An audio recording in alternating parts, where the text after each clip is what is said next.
Teras Parlemen, terminal aspirasi kita, ngobrol bersama wakil rakyat dalam suasana santai lepas di teras Parlemen.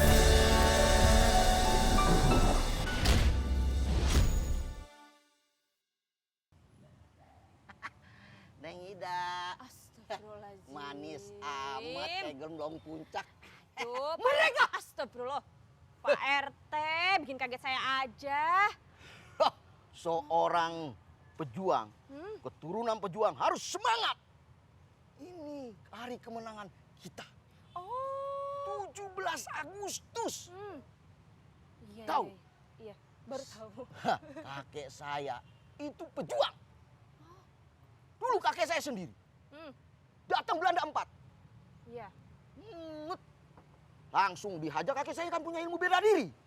Yang 2 Belanda, bak, kabur. Yang 2 lagi Belanda, botong kakek saya ke rumah sakit. Kakek saya udah digebukin. Wah, Pak RT, kita seru-seru disangka kakeknya jagoan, gak taunya KO juga. Tapi kan kakek saya berpejuang. Iya, Dari darah iya. pejuang itu ada di saya. Iya, kalau sekarang Pak RT pejuang apa? Loh, pejuang memberantas ketidakadilan. Mantap, mantap, Berjuang mantap. untuk memenuhi kebutuhan hidup. Mantap. Tapi ya Pak RT, dengar-dengar ngomong masalah pejuang, Pak RT itu dicariin sama anak-anak komplek. Katanya lomba 17-an kerupuknya pada hilang, diambilin Pak RT. Pejuang kerupuk itu namanya ya Pak RT ya. Waduh, saya lupa. Gimana Pak RT? Ada yang minta saya kasih tetangga sebelah. Ntar dibalikin kasihan, mau lomba kerupuk gak ada kerupuknya. Yaudah Pak RT. Terus gimana ini acara 17 Agustusan di RT kita? Semuanya udah komplit, siap semua? Siap, Bu Ita. Siap. Semua sudah saya siapkan untuk 17 Agustus ini. Karena ini adalah hari kemenangan. Iya sih Pak, kemenangan. Dan gak kerasa Indonesia udah merdeka 71 tahun. Tapi kok hati itu kayak ada yang ganjel gitu ya Pak ya? Kayak merasa belum merdeka gitu Pak. Lu sampai bilang belum ada? Aduh, Pak RT. Pak RT itu panas, Pak RT. Aduh. Pak RT saking semangatnya. Taruhnya aja di sini. Iya, sini, Ida yang salah, minta salah. maaf. Minta maaf ya, Pak RT ya. Aduh. Jadi begitu harus semangat. Iya. Taruh sini Gimana aja. semangat Pak RT? Ya tadi. Aduh. Iya. Jadi kita harus berjuang. Berjuang. Meskipun kita susah. Aduh. Ya kan? Kita harus berjuang. Ya kan? Ya. Prinsip saya punya prinsip. Iya, Pak RT. Lebih baik tangan di atas daripada tangan di borgol. Iya. Ada juga tangan di atas sama tangan di benar, bawah, Bu. bukan di borgol. Berjuang.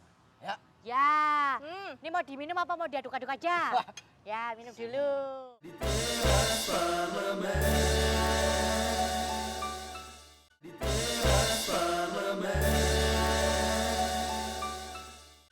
Jadi kita mengisi kemerdekaan ini dengan hal yang positif, bukan Pokemon. Loh, Kok Pokemon? banyak hal yang positif untuk kemerdekaan ini. Iya, contohnya nih kayak kamu anak Iya. muda, generasi muda banyak belajar, biar pintar membangun bangsa. Iya. Setuju toh? Betul. Setuju. Jadi di buku primbon saya juga begitu. Ada buku primbon apa lagi tuh Pak RT? Ada itu, kemerdekaan itu adalah hak segala bangsa, makanya harus dipertahankan. Pak RT, ada tamu. Assalamualaikum. Waalaikumsalam. Waduh. Saya teh, Pak. Adek Komarudin saya. Saya Pak RT, Pak. Pak RT. Hanafi, Pak RT. Selamat Ini. datang Pak Adek Ade. Komarudin. Selamat Terima datang kasih, Pak Pak. Hanafi. Maaf, Terima Aduh, kasih. kebanggaan banget ini ya. Iya. Warung kita kedatangan Bapak Ketua DPR. Sebentar, Alhamdulillah. Bapak mau minum apa? Apa? Teh aja. Teh aja, Pak Kopi. Hanafi. Kopi. Iya. Satu teh, satu kopi. Bentar ya, Pak RT Pak. udah toh? Iya. Ini tehnya Pak RT. Saya udah duluan, Pak. Ini, Pak. Nih, Pak, iya, ini kita lagi heboh ini membicarakan tentang ulang tahun Republik Indonesia ke-71 ya. Jadi gimana nih Pak masalah mengisi kemerdekaan ini Pak sekarang? yang Betul. 71? Gimana nih pendapat Bapak sekarang Indonesia udah umur 71, sudah semakin dewasa, semakin bertambah baik atau gimana nih Mak menurut Bapak? Kalau ibarat umur manusia, Heeh. umur 71 itu sudah umur yang menjelang sepuh. Sepuh, bener. Seumur eyang saya dulu. Sudah sangat matang. Betul, betul. Sudah makan asam garam kehidupan. Baik yang enak maupun yang tidak enak. Tapi ibarat umur manusia sudah mulai dirongrong oleh penyakit kalau begitu satu. Nah, tergantung kepada kita ya kan, maintain tubuh kita, ya kan, merawat tubuh kita. Kalau kita merawat dengan baik, pasti sehat, pasti segar bugar. Umur 71 karena sudah matang, seharusnya bangsa ini sudah harus tinggal landas, masyarakatnya sejahtera, Amin. negaranya maju, begitu ya. Heeh. Kemudian rakyatnya sehat, Amin. pendapatannya tinggi. Amin ya Allah.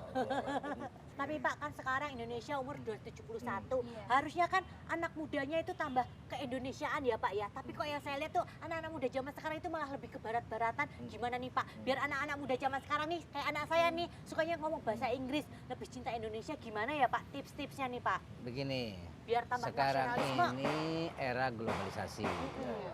Jadi per definisi nasionalisme berbeda dengan pada zaman dulu. Kalau zaman dulu pada saat melawan penjajah kita pokoknya merdeka Merdeka. atau mati. Kan begitu. Yang dihadapi oleh kita kolonialismenya itu penjajahan nyata di depan mata. Jadi hidup mati kita ini melawan penjajah waktu itu. Nah, sekarang juga ada penjajahan juga di zaman sekarang. Penjajahan sekarang ini lebih berbahaya dibanding yang lalu. Yang lalu tuh kelihatan kita dijajah oleh Belanda. Ada bentuk fisiknya gitu Ya, ya Pak ya. fisiknya. Kemudian oleh Jepang. Kelihatan lah Pak. Kekerasan, keras sekali, kejam sekali, baik Belanda maupun Jepang, kan begitu. Nah, sekarang ini kolonialisme itu dalam bentuk baru, yaitu imperialisme terutama di bidang ekonomi dan teknologi. Nah, ini jadi nasionalisme kita ini per definisi berubah. Dulu penjajahan, sekarang penjajahan bukan fisik langsung tapi ekonomi dan teknologi. Ini yang harus diwaspadai. Misalnya kita ini pangsa pasar yang besar di bidang teknologi. Handphone nggak usah jauh-jauh. Kita ini masih bangsa konsumen untuk ini. Seharusnya bukan hanya menjadi konsumen, kita harus sudah mulai memikirkan bagaimana menjadi produsen dari industri teknologi ini, termasuk handphone. Nah, kemudian di bidang ekonomi, soal teks amnesti. Kenapa DPR kemarin kita segera menyelesaikan undang-undang itu? Karena terus terang saja bangsa ini sekarang sedang menghadapi dampak ekonomi global yang sangat berat. Bukan hanya kita, bangsa lain pun sama. Ekonominya menurun semuanya. Jadi sekarang sudah kecenderungan dunia ekonomi itu menurun semuanya, lesu. Kecuali 1-2 negara semacam Amerika yang tumbuh dengan baik gitu kan. Nah, Jepang aja yang sudah maju menurun. Kemudian Cina juga sama. Eropa sama. Eropa apalagi sekarang pada posisi sedang berat. Nah, keadaan ini tentu berdampak kepada Indonesia. Nah, jadi kita sekarang semua bangsa ini harus bersatu padu. Nah, ini nasionalisme baru sekarang ini kita harus definisikan bahwa kita menghadapi dampak ekonomi global yang sangat berat. Bangsa ini harus survive. Jangan sampai nanti kampung tengah rakyat itu keroncongan. Kampung tengah itu perut rakyat, perut kita semua keroncongan, lapar. Nah, revolusi, kemudian perubahan kekuasaan yang suka mendadak itu berawal dari perut lapar. Nanti pemerintahan menjadi tidak stabil, makanya DPR kemarin bekerja keras, ya kan, semua fraksi bersatu padu sehingga undang-undang teks amnesti jalan. Bukan kita mengampuni koruptor, bukan. Kita sadar benar bahwa sekarang ini banyak uang diparkir di luar negeri. Mereka makan di sini, para pengusaha ini. Bikin usaha di sini. Kaya di sini, mengeksploitasi negeri ini. Mereka tinggal di sini, anaknya tinggal di sini, tapi uangnya diparkir di luar, disimpan di luar. Nah, kita suruh pulang semua, uang itu suruh balik ke sini supaya bermanfaat buat banyak orang. Betul. begitu. Untuk pembangunan Jadi kita Indonesia juga. selain itu menyentuh rasa nasionalismenya ya, Ya, Pak. nah jadi kita himbau pengusaha supaya nasionalismenya tinggi, mereka tolong ikutin teks amnesti dengan baik. Betul. Kesempatan ini pergunakan sebaik-baiknya untuk mereka juga dan untuk rakyat Indonesia. Kita himbau juga Singapura. Nah, kemarin kenapa saya keras soal Singapura? Iya, Pak. Saya bilang kalau Singapura macam-macam soal teks amnesti ini, jangan dipikir Singapura kemudian rakyat Indonesia sengsara, mereka senang. Nggak bisa. Di kita tetangga, kalau negara ini susah, dia juga pasti ikut merasakan susahnya. Minimal nanti, ya kan, banyak orang pindah ke Singapura, pusing. Dan akan terjadi instabilitas kawasan. Ini Komisi 1 Pak Hanafi Rais. Akan terjadi instabilitas kawasan. Negara tetangga kita juga akan ikut terganggu. Jangan dipikir kemudian teks amnesti nggak sukses karena diiming-imingi para pengusaha kita yang nyimpan uang di luar negeri di Singapura dengan pajak yang nol. Kemudian dia udah silakan aja bayar aja pajaknya deh. Uangnya tetap nggak boleh diambil, dikembalikan di buminya di Indonesia. Jadi kita himbau nasionalismenya para pengusaha ini, ya kita juga himbau Singapura supaya jangan main-main soal ini. Betul. Karena ini atas nama nasionalisme dan pembangunan negara Indonesia. Ya. Setuju toh? Ya. Ya. Minum dulu deh, Pak. Minum dulu, Siap, Pak. makasih. Nanti kopinya dingin sama Ya. tehnya Ya. dingin. Di teras parlemen. Di teras parlemen. Nah, Pak Hanafi mewakili generasi muda nih. Kan mumpung Pak Hanafi juga masih muda ya. Alhamdulillah, kalau masih Alhamdulillah. Merdeka. Merdeka. Udah duduk dulu, kenalan dulu, salaman dulu. Udah langsung datang nih Mas. Semangat ya, Pak. Langsung. Iya, iya. Minum teh aja, Bu. Nah, ya. Pak, terusin pertanyaan saya Ya, ya, Pak ya. ya. Gimana, Ini Pak? menurut Bapak nih pendapat Bapak mewakili generasi muda gimana nih tentang Indonesia yang sudah berumur 71 tahun, Pak? Tadi Pak Ketua Heeh. menyampaikan kalau umur 71 ini sudah mulai sepuh. Sepuh. Tapi sepuhnya Indonesia ini jiwanya muda. Oh. Karena demografi kita ini, sebagian besar kita ini adalah generasi muda angkatan usia produktif. Jadi walaupun menua, tapi jiwanya muda karena populasi kebanyakan itu juga angkatan generasi muda yang masih produktif kerja, yang punya level pendidikan yang merata, ya. Apakah di bidang ilmu pengetahuan, apakah di bidang olahraga, di bidang teknologi, banyak anak-anak muda yang sudah doktor, sudah punya usaha yang hebat. Nah itu bisa dipakai untuk mengisi kemerdekaan sekarang kita ini. Gitu. Untuk Itu mengisi pembangunan bisa ya, Pak, mengisi melawan penjajahan ekonomi, melawan penjajahan budaya, melawan penjajahan teknologi, dan itu semua sebagian besar bisa dipegang oleh anak-anak muda kita ini. Ya. Dan ini perlu didorong oleh pemerintah dengan berbagai kebijakan, dilindungi dengan undang-undang. Didukung. Iya. Jadi anak muda itu jangan hanya dompleng, ya, tapi menciptakan. Betul, betul. Nah, itu kan positif tuh. Nah, ini kan ada yang negatifnya juga, Pak. Jadi kan banyak banget nih pengerusakan generasi muda itu melalui narkoba, Pak, peredaran narkoba. Nah, ya, upaya ya. untuk mengatasi itu gimana tuh, Pak? Memang narkoba ini jangan dianggap sebagai masalah yang biasa, ya. Ya. Dan kita setuju dengan pemerintahan sekarang, ya, melawan narkoba ini disikapi sebagai sebuah perang terhadap narkoba. Ya. Nah, kalau perang itu berarti artinya ada totalitas untuk memberantas narkoba, tidak hanya pemakai, pengedar, tapi juga sebagai sampai dengan produsen. Karena narkoba ini terus terang industri yang lintas batas negara. Betul. Dan Indonesia ini sudah menjadi tempat untuk memproduksi, mengkonsumsi sekaligus mendistribusi yang paling besar di Asia. Nah ini yang terus terang concern teman tadi, itu ini harus diperangi secara serius gitu. Nah, upaya-upaya yang udah dilakukan pemerintah itu, Pak, apa aja, Pak? Memang tidak ada kompromi kalau melawan narkoba. Ya. Jadi karena yang dirusak oleh narkoba ini bukan hanya ekonomi Indonesia, tapi generasi. Generasi mungkin 2-3 tahun mendatang, 4 tahun mendatang, yang kemudian kalau ini tidak ditangani maka akan jadi generasi yang tatapan matanya kosong. Aduh, jangan sampai Naudzubillah min dzalik. Tidak punya cita-cita. Sehingga perang ini harus dikerjakan oleh berbagai macam aparat negara, termasuk kita punya Badan Narkotika Nasional, ya, Badan Anti Narkotika Nasional, yang memang harus membuktikan dan selama ini sudah membuktikan untuk punya sikap tegas dengan para kriminal-kriminal narkoba itu. Iya. Karena di penjara sekalipun ya itu mayoritas itu penjara itu pidana narkoba. Gitu. Sehingga kalau sudah di penjara ya harus tegas, tidak boleh ada lagi Betul. aktivitas terkait Diberikan dengan narkoba. hukuman yang seberat-beratnya. Berat ya termasuk sampai hukuman mati untuk narkoba. Ya, kita setuju itu. Betul. Ngerti hukuman Iya. mati bukan penalti. Hukuman mati ya Pak, tegas. Iya, Pak iya. RT emangnya Nggak penalti main ya sepak bola. bola. Iya. Terus sama ini Pak, ya saya mau nanya mau Iya, Pak Ketua. Masalah NKRI Pak. Oh. Ini gimana Pak masalah NKRI? Kenapa NKRI Pak Iya, RT? itu apa masalah pertahanan NKRI sampai sejauh ini gimana Pak? Kan negara Itu kan- kita luas Oh, nih luas nih, Pak. Pak. Tapi mungkin maksudnya Pak RT pembangunan kurang merata.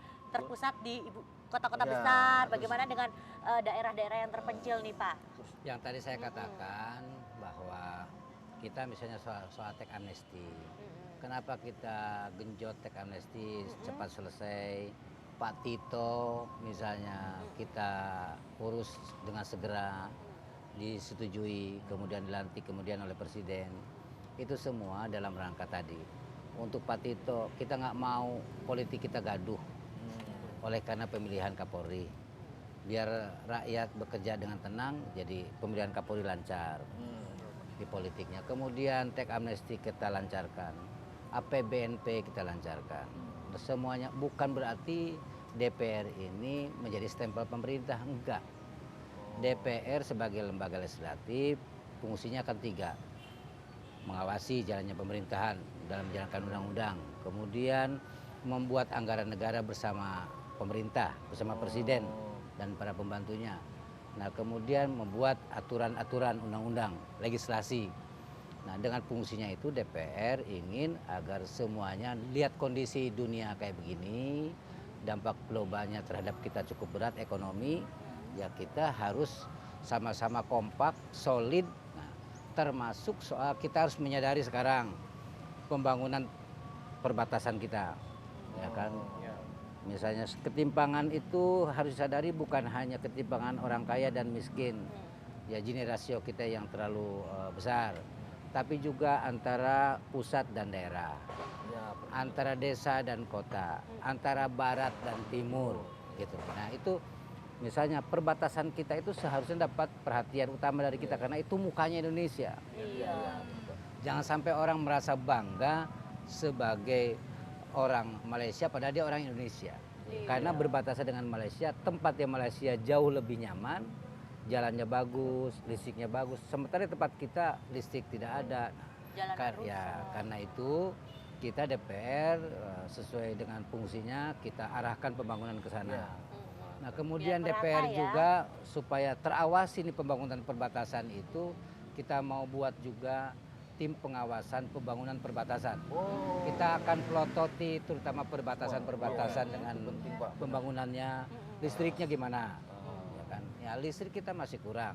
Nah, listriknya kita harus pastikan bahwa di perbatasan itu ada listrik. Kan listrik itu sumber penting dari ya, Pak, ya. pembangunan berjalan atau tidak. Iya. Gimana kita mau membangun masyarakat mau pintar kalau listrik nggak ada. Iya, betul. Jalannya, infrastrukturnya kita harus pastikan. Iya. Kemudian kesehatannya kita harus pastikan. Berbagai sektor pembangunan kita akan awasi, kita akan pelototi, kita ingin pastikan berjalan atau tidak. Gitu. Setelah reformasi sekian tahun ini. Iya, jadi biar yang di daerah juga merasakan pembangunan Ya. juga ya Pak ya. Di perbatasan itu penting. Iya. Beberapa teman-teman yang pernah ke sana itu memang mereka bilang tuh Garuda di dadaku, Malaysia di perutku tapi. Waduh. Karena banyak sekali Gimana itu? banyak sekali insentif di tetangga sebelah. Heeh. Oleh karena itu tadi Pak Ketua betul kalau ada tim pengawasan dari DPR, maka ini dipakai untuk supaya pemerintah betul-betul tidak hanya mengawasi batas, tapi juga menyejahterakan. Gitu. Betul. Sehingga antara pikiran, dada dan perut itu Indonesia semua. Merah putih. Merah Merdeka putih. Pak RT. Merdeka. Merdeka. Ya udah daripada merdeka juga kita duduk minum dulu Pak. Oh iya iya iya. Di teras parlemen. Di teras parlemen. Oh iya Pak, ini bicara masalah bapak saya nih Pak. Ya. Bapaknya Pak RT. Bapak, kakek saya. Oh iya iya, eyang Itu eyang tua eyang. sekali ya udah sepuh banget. Pak. Itu kan veteran Pak. Iya. Itu gimana Pak untuk apa istilah kesejahteraan veteran gitu loh Pak? Yang jelas mereka adalah para pejuang. Mereka harus kita hargai dulu pengorbanannya yang luar biasa terhadap negeri ini. Sehingga negeri ini 71 tahun yang lalu bisa merdeka oleh karena mereka bersedia mengorbankan, siap mengorbankan jiwa, raga, dan nyawanya. Kan begitu? Nah, kita harus hargai mereka. Sebagai bentuk dari penghargaan itu, pemerintah bersama Dewan Perwakilan Rakyat, terutama nanti panitia anggaran Dewan Perwakilan Rakyat, harus perhatikan benar kesejahteraan mereka. Mereka harus dapat dari negara dan dari rakyat Indonesia penghargaan yang setimpal sesuai dengan pengorbanan mereka. Itu yang paling penting. Itu udah diatur juga ya Pak? Ada undang-undang Ada. veterannya juga ada ya Pak ya? Ada Oh, udah diatur. Ada tuh ya. Jangan sampai nanti undang-undang sudah ada, kita tidak laksanakan. Itu berarti kita melanggar undang-undang. Dan buat kami penyelenggara negara nggak boleh melanggar undang-undang. Iya. Itu pertanggungjawaban kita kepada Tuhan, kepada rakyat, bagaimana nanti gitu. Iya. Terus Pak, sekarang Bapak harapannya apa Pak di hari ulang tahun RI yang 70? Saya cuma minta kepada para orang tua, nasionalisme generasi muda sekarang ini jangan didefinisikan seperti zaman lalu. Era globalisasi ini nasionalismenya berbeda. Kita menghadapi kolonialisme baru, ekonomi, kompetisi, ya kan, perlu kerja keras. Kita semua anak muda. Musuh kita paling utama buat kita semua adalah sekarang narkoba. Betul. Jadi tadi betul Pak Hanafi bilang bahwa semua penjara ini mayoritas sebagian besar adalah korban narkoba. Saya kunjungan ke beberapa Memang benar kenyataan penjara seperti semuanya itu. seperti itu. Nah, musuh kedua dari kita ini adalah korupsi. Jadi kita juga harus memberikan pendidikan politik kepada rakyat, kultur politik, kultur secara umum, budaya secara umum. Pokoknya budaya yang tidak menunjang pemberantasan korupsi harus kita hilangkan. Nah, pemberantasan korupsi ini harus mulai dari anak SD, SMP, SMA, kita berikan pelajaran ekstrakurikuler agar mereka ini mewaspadai bahaya korupsi. Supaya mereka Jangan nanti menjadi setelah sekolah, kebiasaan lulus, seperti kerja, dia, Pak, dari kecil, jangan ya. jadikan kebiasaan. Betul. Nomor 3, terorisme. Oh, iya. Ini musuh semua dunia, Iya. semua bangsa. Jadi kita harus mewaspadai ini, termasuk pendidikan pesantren, pendidikan umum yang mendidik mengarah ke arah radikalisme, ya terutama berbasisan agama, kita harus hindari benar. Kita harus ingatkan semua pendidik, baik pendidikan umum maupun agama, agar menghindari dari pola pikir radikal yang justru sebaliknya tidak sesuai dengan ajaran agama yang menginginkan kedamaian. Itu musuh kita. Iya. Dan kita sebagai bangsa Indonesia ini ya, karena tantangan dari luar tadi banyak, di dalam ini kita harus sederhana saja, berhenti berkelahi, bersatu padu, bekerja sungguh-sungguh. Bekerja jangan cuma bekerja sepenuh gaji, tapi juga bekerja sepenuh hati. Bapak nyinggung saya jadi mau bekerja nih Pak. Oh gitu. Karena sudah ditungguin Pak. Saya PRT Pak. Ada tugas negara juga Pak Tugas RT. negara, jadi saya mengadain lomba panjat pinang sama panjat tembok Pak. Panjat tembok. Maaf nih Pak ya, saya tinggal dulu ya Pak ya. Oke, terima kasih, Pak. Terima kasih Pak ya. Terima kasih ya. Sehat-sehat. Ya. Hati-hati Pak Ya, RT. ya ikut yuk, bantu sebagai Iya. generasi muda. Angkatin pohon pinangnya, jangan diangkat Pak RT-nya. Terima kasih. Iya, hati-hati Pak RT, hati-hati Ramuni.